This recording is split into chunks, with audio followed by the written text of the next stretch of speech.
প্রিয় দর্শক, এমএলএম জিজ্ঞাসা অনুষ্ঠানে আপনাদের সবাইকে স্বাগত জানাচ্ছি। আমি হাসানুজ্জামান সাকি। আপনারা যারা এই অনুষ্ঠান দেখেন ইতিমধ্যে জেনে গেছেন যে বাংলাদেশে মাল্টি লেভেল মার্কেটিং পদ্ধতি এবং এমএলএম নিয়ে যে বিতর্ক দেখা দিয়েছে সেই সব বিষয়ে আমরা খোলাসা করার চেষ্টা করছি এই অনুষ্ঠানে। বাংলাদেশে এই পদ্ধতি বেশি দিনের নয়, মাত্র এক যুগের। এর মধ্যেই এক যুগের মাথায় এসে এই মাল্টি লেভেল মার্কেটিং পদ্ধতি নিয়ে দেখা দিয়েছে নানা বিতর্ক, প্রশ্ন উঠেছে গণমাধ্যমে।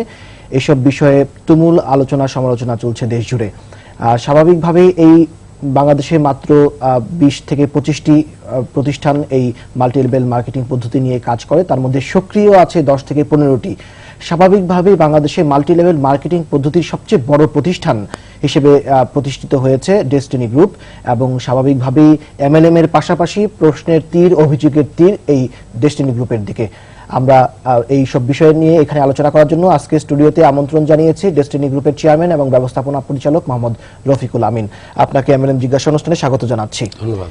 আচ্ছা, আমরা যেটা জানতে চাচ্ছি যে এখন সম্প্রতি সময়ে নানান ধরনের বিভিন্ন গণমাধ্যমে, টক শোতে কিংবা পত্রপত্রিকায় আমরা দেখছি যে এমএলএম ব্যবসা সম্পর্কে ধারণা দেওয়ার পাশাপাশি এই বিষয়ে যারা কিছুটা জানেন বলে দাবি করেন এবং মার্কেটিং এর যারা বিশেষজ্ঞ বাংলাদেশে, এটা ঢাকা বিশ্ববিদ্যালয়ের শিক্ষক থেকে শুরু করে বিভিন্ন প্রতিষ্ঠানের, বিশ্ববিদ্যালয়ের শিক্ষা প্রতিষ্ঠানের শিক্ষক, তারা বলছেন যে এই এমএলএম পদ্ধতিটি স্বীকৃত কোনো পদ্ধতি না, এবং বলা হচ্ছে যে মালয়েশিয়া, যেখানে সবচেয়ে বেশি সংখ্যক প্রতিষ্ঠান এমএলএম ব্যবসার সঙ্গে জড়িত এবং এমএলএম এর সবচেয়ে বড় বাজার এবং সবচেয়ে বেশি জনপ্রিয় এই পদ্ধতিটা যে দেশে, মালয়েশিয়া, সেখানে এটি বন্ধ হয়ে যাচ্ছে। এই বিষয়টি সম্পর্কে আপনি কতটুকু জানেন? কথাটি সত্যি নয়। কথাটি হচ্ছে মালয়েশিয়াতে মাল্টি লেভেল মার্কেটিং শুরু হয়েছে অনেক আগে, তবে সরকার এটা নীতিমালা বানিয়ে দিয়েছে 1993 সালে, যেটাকে বলা হয় ডাইরেক্ট সেলস অ্যাক্ট 1993। এইটা আপনার সচরাচর আপনি যখন ওয়েবসাইটে যাবেন, গুগলে গিয়ে আপনি টাইপ করলে পেয়ে যাবেন ডাইরেক্ট সেলস অ্যাক্ট 1993 মালয়েশিয়া লিখলেই হবে।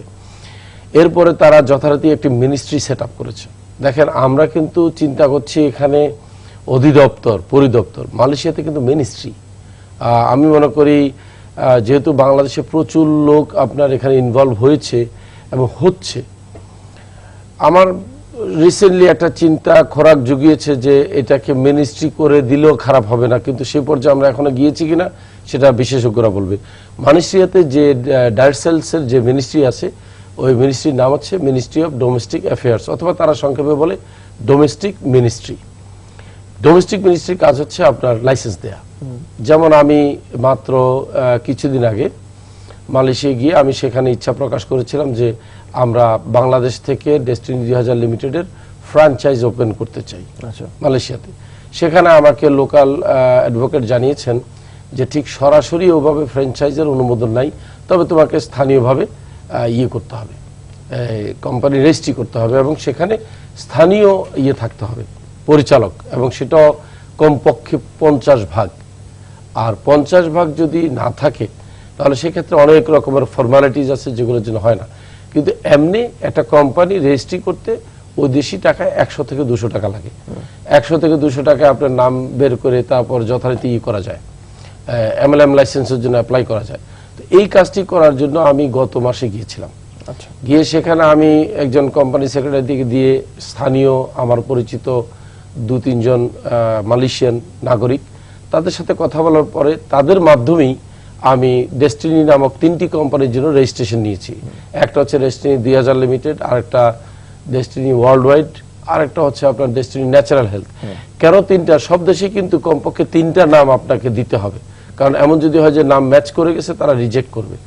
তো 3টি সম্ভাব্য নাম দিয়ে একটা লাইসেন্সের জন্য অ্যাপ্লাই করতে গিয়ে আমি জানতে পারলাম যে এমএলএম লাইসেন্স পাওয়ার জন্য মিনিস্ট্রি তৈরি করা আছে, এবং সেই মিনিস্ট্রিতে একজন প্রতিমন্ত্রী দায়িত্বে আছেন, তাই না? তখন জানতে পারলাম যে সেখানে এটা ব্যাপকভাবে আছে। আরো একটা তথ্য আমার জানা হয়েছে সেখান থেকে, 800+ আছে আপনার রেজিস্টার্ড এমএলএম কোম্পানি যাদেরকে সরকার অনুমোদন দিয়েছে, বাট নন রেজিস্টার্ড 1000-এর উপর আছে। ওদেরকে সরকার কেন অনুমোদন দেয়নি? কারণ তাদের ব্যবসার অবকাঠামো, আপনি মালয়েশিয়ার কথা বলছেন? মালয়েশিয়ার কথা বলছি। তাদের ব্যবসার অবকাঠামো দেখতে ব্যবসার মতো হলেও বাট ইনসাইডে তারা গেম খেলছে, মানি গেম খেলছে। তারা মেম্বারশিপ নিচ্ছে, তারা এই করছে, টাকার বিনিময়ে টাকা দিচ্ছে। হাজার খানিকের মতো অস্তিত্ব আছে যেগুলোকে সরকার অনুমোদন দেয়নি, বাট তারা চুপি সারে কোনো এক জায়গায় ইন্টারনেটের মাধ্যমে কোনোভাবে খেলতেছে। যেমন আপনি দেখবেন ইদানিংকাল বাংলাদেশের বেশ কিছু ইয়াং জেনারেশন এই ইন্টারনেটে কি একটা হিট স্ট্রোকের গেম খেলতেছে। This are all scam. তো এখন আমি যেটা বলতে চাচ্ছিলাম যে 800+ কিন্তু গভর্নমেন্ট ডিক্লেয়ার্ড এবং এটার গেজেট আছে, আপনার পাওয়া যায় লিস্ট বাজারে। তো আমার মনে হয় যিনি মন্তব্য করেছেন ওনার উচিত ওনার অবস্থান থেকে আরো দায়িত্ব নিয়ে নিজে গবেষণা করে তথ্য নিয়ে এই ধরনের কথা গণমাধ্যমে বলা। আপনি যখন বলছেন যে গেম হচ্ছে, সেটি মালয়েশিয়ার মতো দেশেও সারা বিশ্বেই হচ্ছে, তো একই জিনিস তো বাংলাদেশে এখন অভিযোগ আসছে যে বাংলাদেশে যারা মাল্টি লেভেল মার্কেটিং ব্যবসা পরিচালনা করেন তাদের বিরুদ্ধে একই অভিযোগ, তারাও গেম খেলছে, তারা ডিস্ট্রিবিউটরদের নিয়ে, এবং স্বাভাবিকভাবে সবচেয়ে বড় প্রতিষ্ঠান হিসেবে ডেস্টিনি গ্রুপের দিকেও একই অভিযোগ। না, ডেস্টিনি তো প্রশ্ন উঠে না, তাছাড়া সবাই না, আমি বিশ্বাস করি না। দেখেন, আমি আপনাকে একটা কথা বলি, এই জিনিসের জন্য কোনো বড় বিশেষজ্ঞ হওয়ার দরকার নাই। কিভাবে আপনি বুঝবেন একটি প্রতিষ্ঠান মাল্টি লেভেলের নামে গেম খেলছে না ব্যবসা করছে? এটা বোঝা খুব সহজ। আপনি একটু সহজভাবে বলেন যে এই যে স্ক্যাম কিংবা স্কিম, পিরামিড, আমরা এমএলএম এর নানান ধরনের পদ্ধতির কথা আমরা জানি। বলা হচ্ছে যে ডাইরেক্ট সেলিং বিভিন্ন দেশে দেশে চালু আছে, কিন্তু ম্যান টু ম্যান যে ব্যবসা, ম্যান টু ম্যান যে মানে ডিস্ট্রিবিউটরদের মাধ্যমে তৈরি করা, সেটি হচ্ছে অবৈধ। না, এটা সত্যি না। এটা প্রথম থেকে লেজিটিমেট, এটা আছে। বাট ব্যাপারটা হচ্ছে কি, আমি আপনাকে বলি, ইট ইজ ভেরি, মানে আমি বললাম না, স্ক্যামের সাথে মাল্টি লেভেল মার্কেটিং এর পার্থক্য সুতা পরিমাণ, একেবারে কাছাকাছি। মানে ধরেন আমি আপনাকে এইভাবে যদি বলতে পারি কোনো একটা শব্দ দিয়ে, বা আমি I would like to give an example. মনে করেন কোনো একটা জিনিস ব্যাখ্যা করতে গিয়ে মানুষকে খুব সচেতন হতে হবে। Let's consider a little mature talk. আমরা যখন বিয়ে করি, বিয়ে করার পরে আমার ওয়াইফের সাথে আমার যে সম্পর্কটা আছে এটা কিন্তু বৈধ, কিন্তু একই সম্পর্ক যদি বিয়ে না হয় অন্যভাবে তৈরি হয়, কার্যকারিতা কিন্তু অবৈধ, কিন্তু অ্যাপ্লিকেশন কিন্তু সেম। কিন্তু শুধু একটা হচ্ছে রিকগনাইজ, একটা নন রিকগনাইজ। এই বিষয়টা আমি এক্সাম্পলটা এই জন্য দিতে বাধ্য হলাম, কারণ আমি একই এক্সাম্পল এই বইতেও পেয়েছি। আমার কিন্তু এক্সাম্পল তৈরি করা না, ইনি আমাকে দেখাচ্ছেন যে একটা মানুষের যে বৈবাহিক সম্পর্ক, এইটাকে যেমন সরকার একটা বৈধতা দেয়, এটা কিন্তু আবার দেখবেন পৃথিবীর সব দেশে, ইভেন যে দেশে ধর্মচর্চা খুব বেশি হয় সেখানে গিয়ে দেখবেন কিছু অবৈধ কাজ হচ্ছে। তার অর্থ এই নয় যে ওই দোষটা খারাপ। সব ব্যবসার মধ্যে চল, আজকে আমাদের বাজারে যে কি ঘটতেছে, সৎভাবে ব্যবসা করছে অনেকে, রিয়েল এস্টেট বলেন, ট্রাভেল এজেন্সি বলেন, ম্যান পাওয়ার বলেন। ম্যান পাওয়ার তো বুড়ো আছে, ম্যান পাওয়ার ফ্রড হচ্ছে না, প্রতিনিয়ত ফ্রড হচ্ছে, আমেরিকা পাঠাচ্ছে, সৌদি আরব পাঠাচ্ছে। তার অর্থ এই নয় যে ম্যান পাওয়ার ব্যবসা অবৈধ। আমি তো বলতে পারি যে ম্যান পাওয়ারে হিউজ পরিমাণ রিমিটেন্স আসে বিদেশ থেকে, কিন্তু তারপরেও কিন্তু এখানে মানুষ প্রতারিত হচ্ছে। এই প্রতারণার জন্য সরকার আইন বুড়ো করলেই যথেষ্ট নয়, অ্যাপ্লিকেশন ইজ ইম্পর্টেন্ট। আমি এই কথাটাই এখন বলতে চাইছিলাম। যিনি ভোক্তা, যিনি এই কাজটাতে ইনভলভ হচ্ছেন পয়সা দিয়ে, দায়িত্বটা কিন্তু ওনাকেই নিতে হবে, তারপরে কোম্পানিকে নিতে হবে, তারপরে সরকারকে নিতে হবে। সরকারকে রাখতে হবে অনেক পরে, কারণ সরকার আপনার আইন করে দেবে, আইন করার পরে সরকার পাহারা দিবে না কাউকে, শুধু আইন কেউ ভঙ্গ করলে তাকে ধরবে। এখন আমরা কেন আশা করছি যে সরকার পাহারা দিবে একজন কিভাবে ট্রানজাকশন করছে? ট্রানজাকশনের মোডটা বুঝতে হবে ভোক্তাকে। সেটা এইভাবে, আমি ভোক্তাদের উদ্দেশ্যে বলবো, আপনারা যখন কোনো এমএলএম কোম্পানি থেকে প্রস্তাবনা পান, প্লিজ মেক শিওর যদি প্রস্তাবনাটা হয় জাস্ট টাকার বিনিময়ে টাকা, আপনি আমার কাছে টাকা রাখেন, তখন আগে জিজ্ঞাসা করবেন যে আপনার এই আর্থিক প্রতিষ্ঠানের লাইসেন্স আছে কিনা, আপনার ব্যাংকিং করার লাইসেন্স আছে কিনা। কেউ যদি বলে এটা ইন্স্যুরেন্স, তাহলে আপনার ইন্স্যুরেন্সের লাইসেন্স আছে কিনা। আর যদি বলে না আমি পণ্যভিত্তিক, ঠিক আছে, পণ্যভিত্তিক হলে টাকা দেওয়া যাবে না, মানে টাকার লেনদেন করা যাবে না। টাকার বিপরীতে সমমানের যে কোনো একটা কিছু থাকতে হবে, সম্পত্তি হইতে হবে, প্রোডাক্ট হইতে হবে, স্থাবর হোক আর অস্থাবর হোক, but that has to be something asset or value. আপনি যখন পণ্যের কথা বলছেন কিংবা সম্পদের কথা বলছেন, তখন কিন্তু এই অভিযোগও আছে যে আপনাদের অনেক পণ্য নেই যেটি আপনি ডাইরেক্ট সেলিং করছেন, বিক্রি করছেন। না, এটা সম্ভব না। এটা হতে পারে যে ধরেন আমার পণ্য আছে 100,000, বাট কোন একটা কারণে হঠাৎ করে আজকে 120,000 বিক্রি হয়ে গেছে, সেই ক্ষেত্রে সম্ভাবনা এইভাবে থাকে। আমাদের কম্পিউটার সিস্টেম কিন্তু ওভাবে করা, ধরেন আমার কাছে 100,000 আছে, আমার কিন্তু 100,000-এর চাইতে 5% কম লোড দেওয়া হয়। বাট যখন ভোক্তা বলে যে আমার 3 মাস পরে এই প্রোডাক্টটা ডেলিভারি দরকার, সেই ক্ষেত্রে আমাদের আরেকটা সিস্টেম আছে, লেখা থাকে pipeline. If you are willing to order on pipeline, যে আপনি জানলেন যে হ্যাঁ আমি 3 মাস পরে ডেলিভারি নেব, আমি পাইপলাইনে আগে থাকতে চাই, সেই অপশনটা আমাদের অনেক পরে আমরা তৈরি করেছি। যখন দেখলাম যে অনেকে বলে যে আপনি কি মালটার অর্ডার দিয়েছেন, হ্যাঁ এলসি খোলা হয়েছে, মালটাকে শিপ আউট হচ্ছে, প্রসেস হচ্ছে। কারণ যে কোনো মাল আপনার তৈরি হয়ে আসতে সাধারণত যেগুলো ইম্পোর্ট করা হয় 60 থেকে 65 দিন লাগে। আমরা এলসি খুলি নাই, মালের অর্ডার নাই, দেওয়া হয়নি, এমন মাল কিন্তু বিক্রি করার অধিকার আমাদের নাই। আচ্ছা, কিন্তু প্রত্যেকটা মাল কিন্তু পণ্য কিন্তু আছে, ওইভাবে বিক্রি হয়, এটা ভুল তথ্য। জি, পণ্যের বিষয় যেহেতু আসলোই, আরো একটি অভিযোগ আছে, সেটি হচ্ছে যে আপনারা নিম্নমানের পণ্য বিক্রি করেন। কোনোদিনই সম্ভব না। আপনাদের পণ্যের সম্পর্কে একটু ধারণা আমরা নিব, এবং এইসব পণ্য সম্পর্কে আপনারা যেসব ডিস্ট্রিবিউটরের কাছে এগুলো বিতরণ করেন, তাদের কোনো এই বিষয়ে তাদের কি ধরনের আপনারা ফিডব্যাক পান, এই বিষয়গুলো আমরা জানবো, তবে বিরতির পর। দর্শক, আপনারা দেখছেন এমএলএম জিজ্ঞাসা অনুষ্ঠান। ছোট্ট একটি বিরতির পর ফিরে আসছি, সঙ্গেই থাকুন।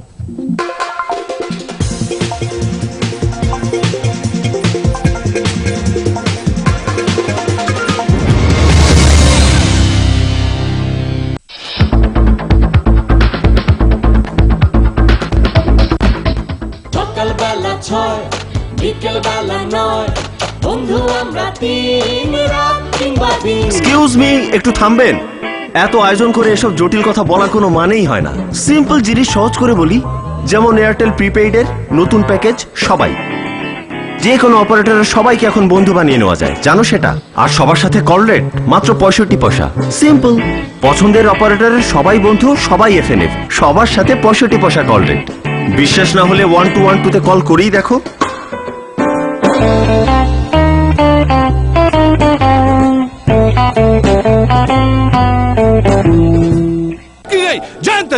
কিরে কি হয়েছে ভাইজান? ব্যবসায় বন্ধ করে দেবো, ভাড়া গেলে শুধু চেয়ার ভাঙ্গে, হুদার লস আর লস ভাই। ভাঙ্গে কেমতে ভাঙ্গে? ল আমার লগে ল, আয় আয়। এত অল্প জায়গায় এত চেয়ার, এটা কি চেয়ার ভাই? আরে ফেল ডেকোরেটর চেয়ার। এটা তো ভাই বহুত মজবুত। হেল লাগাই তো ভাঙ্গে না, কি বুঝলা? সিট পাঞ্চ ও ব্যাক পাঞ্চ পদ্ধতিতে পরীক্ষিত আরএফএল ডেকোরেটর চেয়ার, তাই এই চেয়ার শক্ত ও মজবুত। তোমার ব্যবসার কি অবস্থা? পুরো মাথা নষ্ট। আরএফএল ডেকোরেটর চেয়ার ঝামেলা কমায়, ব্যবসা বাড়ায়। আমার নাম জামিলা আক্তার, গার্মেন্টসে কাজ করি। আমার দুঃখ, এত কষ্টের আয় গ্রামের সময় মতো বাপমার হাতে পৌঁছাইতে পারতাম না। বেতন পাইলে মকবুল ভাই এসে হাজির। জামিলা, ওই যে আইছে, তার হাতে টাকা দিলে 2 দিনের মধ্যে গ্রামে বাপমার হাতে টাকা পৌঁছায় দিব। এই জন্য মাসের পর মাস তারে কমিশন দিয়ে গেছি। কখনো সে কথা রাখেন না, রাখছেন 7-8 দিন পর বাপের হাতে টাকা গেছে। মাসের পর মাস আমারে ঠকাইছেন আর বুড়া বাপটারে ভুগাইছেন। ঠিক আছে, কথা দিতেছি, আজ টাকা দিলে কাল পৌঁছানোর ব্যবস্থা করব। না, কাল নাই, আজ মানে আজ। দিন বদলায় গেছে। Dutch Bangla bank mobile banking. Mobile ব্যাংকে অ্যাকাউন্ট করছি, গ্রামে বাপেও করছে। এখন বেতন পাই মোবাইল ফোনে, বাপ মারে টাকা পাঠাবো, পাওয়া যাবো যখন তখন। কোনো কিন্তু নাই। ব্যাংকের সাথে ব্যাংকিং সবচেয়ে নিরাপদ। হ্যালো, টাকা পাইছি রে মা। বাকি দিন শেষ, ঠকার দিন খতম। হ্যাঁ বাবা, আজকে ছুটির দিন তো, ভাবতেছি সিনেমা দেখতে যাবো। ডাচ বাংলা ব্যাংক লিমিটেড, আপনার বিশ্বস্ত সহযোগী।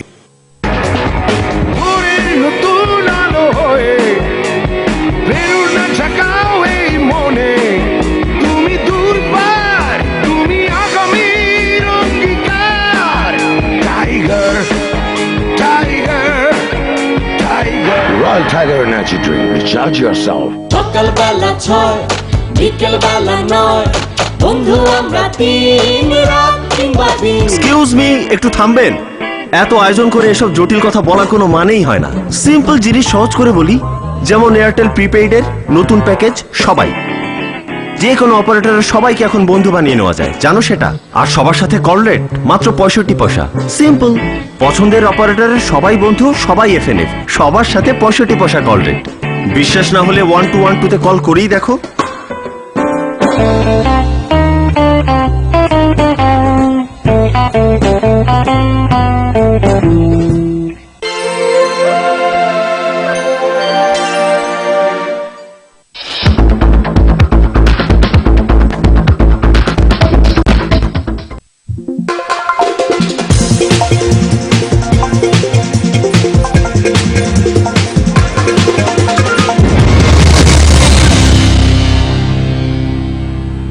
প্রিয় দর্শক, আপনারা দেখছেন এমএলএম জিজ্ঞাসা অনুষ্ঠান। মাল্টি লেভেল মার্কেটিং পদ্ধতি নিয়ে যে বিতর্ক দেখা দিয়েছে, যে অভিযোগ আসছে, এইসব বিষয় নিয়ে আমরা এখানে খোলাসা করার চেষ্টা করছি।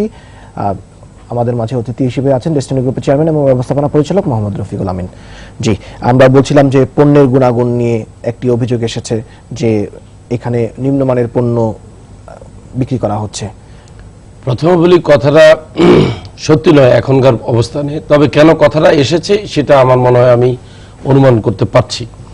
আমরা যখন প্রথম দিকে শুরু করি তখন আমাদের পণ্যের সরবরাহকারী ছিল স্থানীয়ভাবে কিছু প্রতিষ্ঠান, এবং সেখানে আপনার যে 4-5টি প্রোডাক্ট নিয়ে আমরা শুরু করি, তখন যদিও আমাদের কাস্টমারকে এই গ্যারান্টি দেওয়া ছিল যে পণ্যের রিপ্লেসমেন্ট দেওয়া হবে, তখন বেশ কিছু শিপমেন্টের মধ্যে ডিফেক্ট পাওয়া গিয়েছে। তারপরে আমরা সেই পণ্য যথারীতি কাস্টমার থেকে ফেরত নিয়ে আবার তাদেরকে কম্পনসেশন করতে হয়েছে। যেমন আমি আপনাকে বললাম যে এক সময় আমরা জুতো শু বিক্রি করেছি, কাপড় চোপড় বিক্রি করেছি এই সিস্টেমে, বাট পরবর্তীকালে ওই যে বললাম আমরা যখন অ্যানালাইসিস করলাম যে ডাইরেক্ট সেলিং আসলে কি ধরনের পণ্যে যাবে, তখন আমরা সিদ্ধান্ত নিয়েছি আমরা এমন একটি পণ্য বাজারে যাব যেটা গতানুগতিক আমাদের কারোর সাথে প্রতিযোগিতা করা লাগবে না। আমরা ইউনিক এবং এসেনশিয়াল মার্কেট তৈরি করব, এবং আমাদের এই পণ্যের পরিবর্তন হয়ে গেছে আজ থেকে 7 বছর আগে।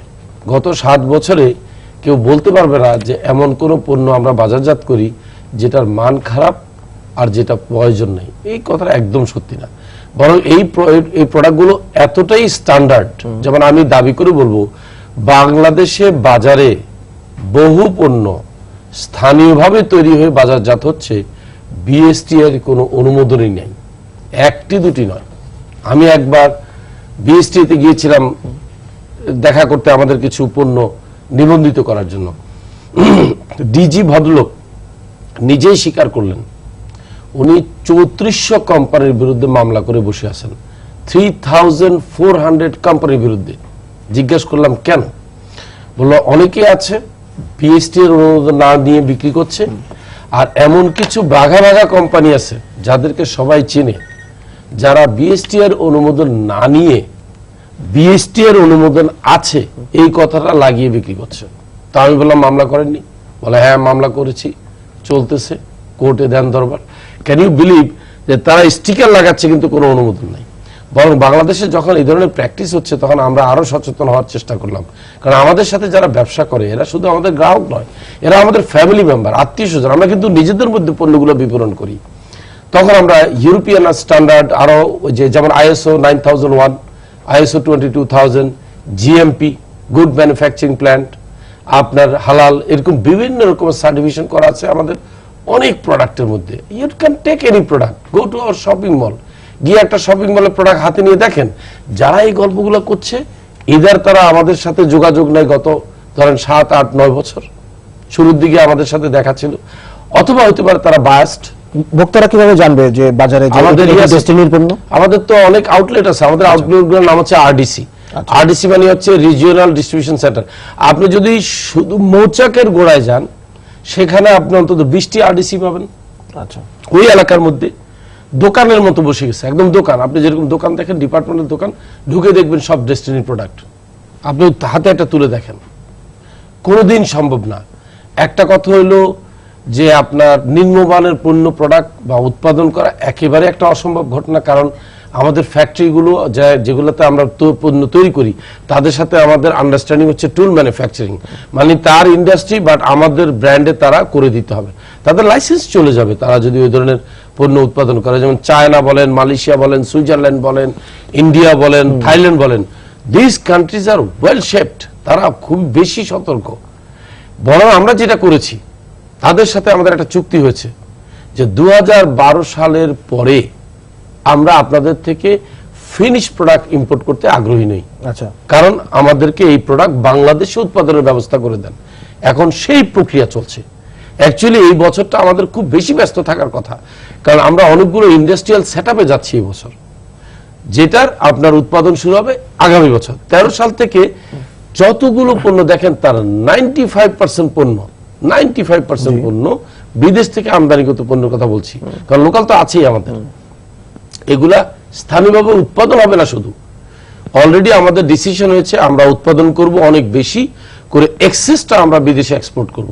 বিদেশ বলতে আমি বুঝাচ্ছি 12টা কান্ট্রির সাথে আমার একটা কথাবার্তা হয়েছে, এই 12টা কান্ট্রিতে আমরা এই পণ্যগুলোকে এক্সপোর্ট করব। তাহলে কি দাঁড়াচ্ছে, কি কি পণ্য? এই সব আমরা যে পণ্যগুলো এখন বাজারজাত করছি একই পণ্য। এখন আমার প্রশ্ন হচ্ছে, এই পণ্যগুলো যদি অপ্রচলিত, অপ্রয়োজনীয় এবং খারাপ পণ্য হয়, তাহলে ওই 12টি কান্ট্রি এই পণ্যগুলি নেয়ার ব্যাপারে সম্মতি কেন দিল? ওই দেশগুলোতে আপনি পণ্য কিভাবে পাঠাবেন? এটা কি এমএলএম পদ্ধতিতে হবে নাকি এটা আমরা এটাকে পাঠাচ্ছি সরাসরি এক্সপোর্ট, আচ্ছা। কিন্তু ওরা ওখানে এমএলএম পদ্ধতি এবং রেগুলার পদ্ধতিতে বিক্রি করবে। যেমন আমেরিকাতে যিনি নিচ্ছেন উনি এমএলএম এখন বিক্রি করবেন না, উনি একটা স্টোর নিয়ে বসে আছেন, warehouse. America, Canada, UK, Dubai, Saudi Arab, তারপর আপনার হচ্ছে থাইল্যান্ড, মালয়েশিয়া, হংকং, সিঙ্গাপুর। ওখানে ব্র্যান্ডিং কি হবে? ইন্দোনেশিয়া একই, ডেস্টিনি, D2K আমার ব্র্যান্ডিং। আমি যে ব্র্যান্ডে উৎপাদন করে তাদেরকে দেব, তারা এক্স্যাক্টলি এই ব্র্যান্ডে, কারণ তারা কোনো ঝুঁকি নিতে রাজি না। তাদের কথা হচ্ছে, যেহেতু এই পণ্যগুলি বাংলাদেশে দীর্ঘ 7-8 বছর বিপণন হয়ে আসছে এবং আমরা এটার মোটামুটি রেজাল্ট পেয়ে গেছি, আমরা এগুলো এই ব্র্যান্ডেই আমরা বাজারজাত করতে চাই। কিছু কিছু দেশ সিদ্ধান্ত নিয়েছে তারা ডাইরেক্ট সেলিং, কিছু দেশ যেমন ইন্দোনেশিয়া মাল্টি লেভেল মার্কেটিং এ সেল করবে, আমেরিকা সরাসরি দোকানে বসে বিক্রি করবে, ইংল্যান্ড এখনো তারা চিন্তা করতেছে তারা কিভাবে বিক্রি করবে। আমার কথা হচ্ছে, এই পণ্যগুলো যদি প্রয়োজনীয়তা না থাকে, why I got the export offer? This all personal jealousy, ignorancy, অজ্ঞতা, প্রতিহিংসা, দেশের উন্নয়নে বাধা দেয়া। একটা জিনিস দেখবেন, কিছু লোক আছে সে কিছু করে না, এরা অনেক ভালো, কারণ তারা কিছু করতেছে না, কিন্তু তাদের চেয়ে তো খারাপ হচ্ছে যারা কিছু করছে না এবং আরেকজনকে করতেও দেবে না। এরা মোর ডেঞ্জারাস, কারণ যে করছে না সে শুধু নিজেকে ধ্বংস করছে, আর যে করতে দিচ্ছে না সে নিজেকে এবং পুরো দেশটাকে কিন্তু ধ্বংস করছে। এখন আমি মনে করি যারা দেশটাকে ধ্বংস করার পায়তারা করছে, তাদের ব্যাপারে গণমাধ্যম, সরকার, সচেতন মহল, সুধী সমাজ সবার সচেতন হওয়া উচিত এদের এই প্রোপাগান্ডা বন্ধ করার জন্য। তাহলে আপনি কি বলতে চাচ্ছেন যে সরকার যেসব উদ্যোগ নিচ্ছে, যেসব প্রশ্ন, যেসব অভিযোগ বিষয়ে তদন্ত করছে, এইগুলো ঠিক হচ্ছে না? সরকার কিন্তু বিভিন্ন মহল থেকে অভিযোগের ভিত্তিতে খতিয়ে দেখার জন্য কিন্তু অনেকগুলো কমিটি করছে। সরকার কিন্তু পুরোপুরি বিশ্বাস করছে না, তারা জিনিসটা বুঝতে চায়। কারণ আমার ক্লেম হচ্ছে আমি সঠিক, আরেকজন বলতেছে উনি রং, তো সরকার তো এখানে আরবিট্রেশনে যেতে হবে।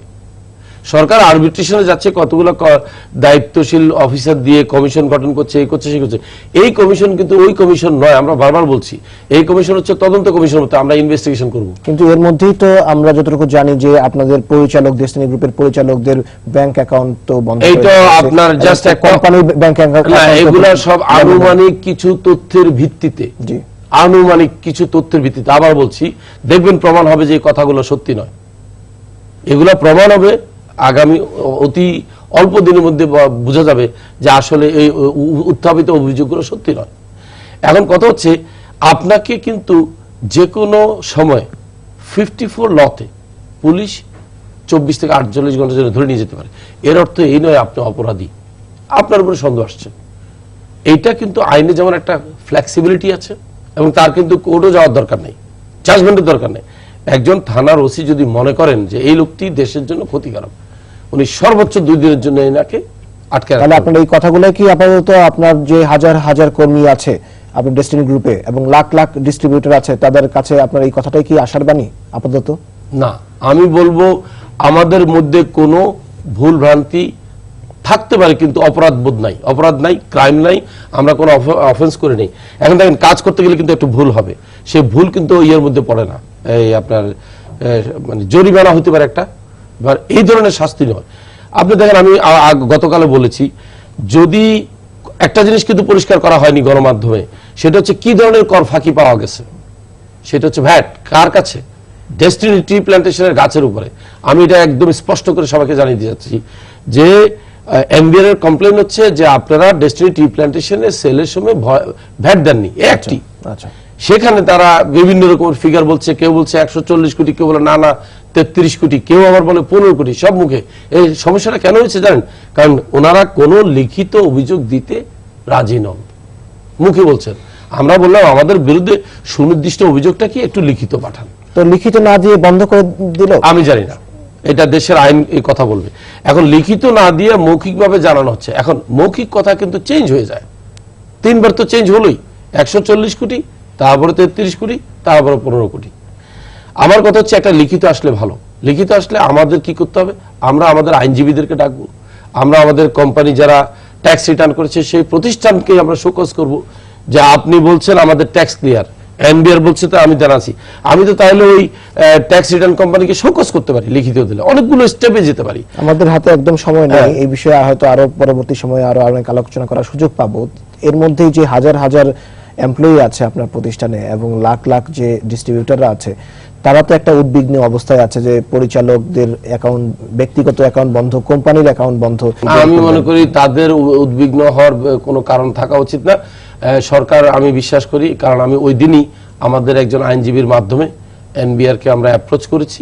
তো আমি বিশ্বাস করি যে আমাদের যে সমস্ত প্রতিষ্ঠানগুলো আপনার আর্থিক লেনদেন করে সেগুলো খুলে দিবেন, আর ডাইরেক্টরদের গুলো কতদিন বন্ধ রাখবেন সেটাও আমাদেরকে জানাতে হবে। কারণ আমি মনে করি ডাইরেক্টররা নিজেরা গিয়ে কোনোদিন ট্যাক্স দেয় না। এইটা আমাদের কোম্পানি আছে, নিয়োগ দেওয়া আছে যে চার্টার্ড কোম্পানি, এটা আমাদের আইনজীবী আছে, তাদেরকে নিয়ে বসে আমরা দেখব যে এই অভিযোগটা আসছে কেন, যেটা একেবারে আমি বলতে পারি আপনাকে একেবারে একটা অসম্ভব চিন্তা, এটা সম্ভব না। জি, আপনাকে ধন্যবাদ জনাব রফিকুল আমিন। দর্শক, আপনারা দেখছিলেন এমএলএম জিজ্ঞাসা অনুষ্ঠান। মাল্টি লেভেল মার্কেটিং পদ্ধতি নিয়ে যেসব বিতর্ক দেখা দিয়েছে সেই সব বিষয় নিয়ে আসলে আমরা আলোচনা করছিলাম, এবং আমি জানি না যে কতটুকু উদ্বিগ্নতা দূর হবে আপনাদের, তারপরেও এই অনুষ্ঠান আমরা চলবে এবং এমএলএম মার্কেটিং পদ্ধতি সম্পর্কে এখানে বিস্তারিত আলোচনা আমরা চালিয়ে যাব। আপনারা সবাই ভালো থাকুন, সুস্থ থাকুন।